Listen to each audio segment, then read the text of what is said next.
अस्सलामुअलैकुम। कैसे हैं आप सब लोग? उम्मीद करती हूँ सब लोग खैरियत से होंगे और ख़ुश होंगे। अल्हम्दुलिल्लाह मैं भी ठीक हूँ। तो जी ये है मेरे नाश्ते की प्लेट जो मैंने आज अपने लिए बनाई थी और माशाल्लाह खूब आज मैंने हैवी नाश्ता करा। तो ख़ैर वो करने के बाद फिर वही अपनी रूटीन रोज़ की जो होती है वही रही। फिर मैंने, जैसा आप लोग को पता है, मैं डीप क्लीनिंग कर रही हूँ, तो बेडशीट वग़ैरह सारी उतारी हैं मैंने। तो सबसे पहले मैंने उसी की वॉशिंग मशीन लगा ली कि ये जो है मेरी चादरें हैं ये धुलती रहेंगी। तो मैं 2-2 करके डाल दूँगी। ख़ैर ये धुल रही थी और मैं अपने सारे काम निपटा रही थी। तो इधर से मैंने जब बेडशीट उतारी है तो ये मैं अपने मैट्रेस प्रोटेक्टर है वो डाल के रखती हूँ। इससे मैट्रेस जो है ना वो गंदा नहीं होता है। अगर बच्चे वैसे तो कोई गिराते नहीं हैं, अगर बाई चांस ऐसे गिर जाए तो मैट्रेस जो है ना वो गंदा नहीं होता है। खाली प्रोटेक्टर पे ही आता है वो जो भी चीज़ होती है, तो उसको उतार कर हम बआसानी धो सकते हैं। तो यहाँ जो है ये आप कह रहे होंगे कि ये पता नहीं कहाँ से साफ़ कर रही हैं। तो ये जो एक प्लास्टिक की झाड़ू सी आती है, बस इसमें प्लास्टिक के तार से होते हैं। तो ये मैंने ना मैट्रेस वग़ैरह ये साफ़ करने के लिए अलग से बना रखा है इसको सेपरेट। तो ये मैंने इससे साफ़ कर देती हूँ मैं इसको, तो ये बआसानी साफ़ हो जाता है।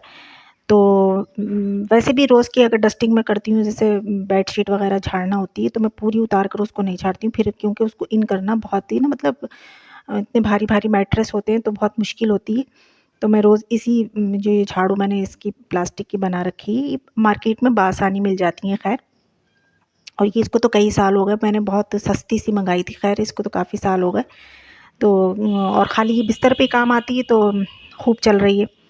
तो साथ-साथ मेरी डस्टिंग भी चल रही थी और ये सब करने के बाद फिर मैंने वही अपने सारे रूटीन जो थी अपने, फिर निमटने के बाद झाड़ू और ये वग़ैरह करके फिर मैंने शावर वग़ैरह लिया। फिर उसके बाद मैंने रोटी बनाई। अच्छा, रोटी का ये हुआ, आज मैंने आटा आज का नहीं है था ये गूँधा हुआ, हमने कल धो के मैं कल सुबह में गूँध के रख दिया कि हमें रोटी बनानी है। मगर वही जैसे मैंने आप लोगों के साथ शेयर किया था कि हस्बैंड को तो वहाँ जाना था शादी में, मतलब खाने पर। तो फिर मुझे बाद में ध्यान आया तो कल रोटी तो बनी नहीं। ख़ैर वो तो हमने दोपहर में दाल चावल ही बना लिए थे। तो ख़ैर ये जो आटा था ना ये कल का था। और मुझे न जब मैं जैसे मैं जाती हूँ शावर लेने तो निकाल के पहले से रख जाती हूँ, वो भी मैंने नहीं रखा। तो आज ये जो रोटी बनाने में मुझे आटा जो था बहुत परेशान कर रहा था। ख़ैर अल्लाह-अल्लाह करके रोटियाँ बन गई आज की। तो ये रोटी-वोटी बनाने के बाद, अच्छा फिर आज मैंने सालन में क्या बनाया था? सालन ये हुआ था कि मैंने कल शाम में ही बना लिया था। तो आज सालन की तो कोई हेडेक नहीं थी, तो फिर ये ख़ैर खाने-वाने से हम निमट गए। अच्छा, खाना खाने के बाद मैंने दस्तरख़्वान तो उठा दिया, लेकिन फिर मैंने यहीं पर इसी चादर पर मैंने वो बिछा लिया, न्यूज़पेपर बिछाकर। अब यहाँ मैंने ना शलजम, मैंने हस्बैंड से कहा था कि कोई सब्ज़ी वग़ैरह लेते आना, तो उनको, हमारे हस्बैंड को शलजम जो है बहुत पसंद है, तो शलजम गोश्त बनाना था मुझे। तो मैंने कहा चलें हाथ के हाथ में ये भी बीन के वो काट के रख देती हूँ। तो मैं एक बीन के वो काट के फ्रिज में रख दूँगी, ख़ैर बनाऊँगी तो मैं कल सुबह में ही। तो ये मैंने बीन कर काट कर रख दी हैं। अब मैं इसको ना एयर टाइट कंटेनर में करके वो फ्रिज में रख दूँगी, ये इंशाल्लाह कल बनाऊँगी। अच्छा, शाम को जो है मैं सिर्फ़ कतलियाँ बनाऊँगी। कतलियाँ भी कटी हुई रखी हैं पानी में भीगी हुई, तो मैं इंशाल्लाह शाम में बना लूँगी। ये देखिए हमारी कतलियाँ बन गई। ये शाम का टाइम है, लगभग मग़रिब के बाद का टाइम है। बर्तन भी धो रही थी, कतलियाँ भी बन रही थी और फिर बीच में मग़रिब की अज़ान हो गई तो नमाज़ ही पढ़ने गई ख़ैर मैं। तो ये कतलियाँ भी बड़े मज़े की हो गई थी। बच्चों ने ख़ैर खाना, इसके बाद मैंने बना कर ही चुकी तो बच्चे बोले हमें खाना दे दिए मम्मू, तो मैंने ख़ैर बच्चों को खाना वग़ैरह दे दिया।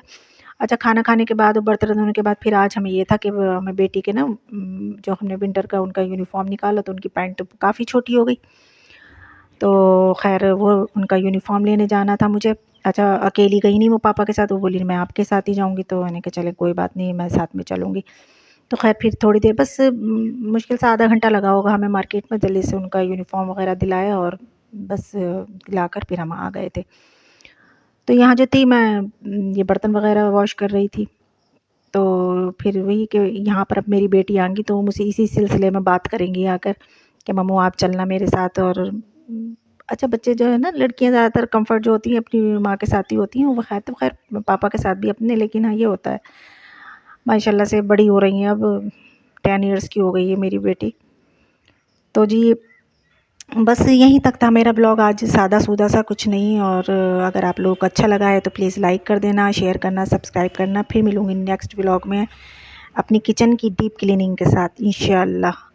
तो मुझे रखना दुआओं में याद। फिर मिलेंगे। अल्लाह हाफ़िज़।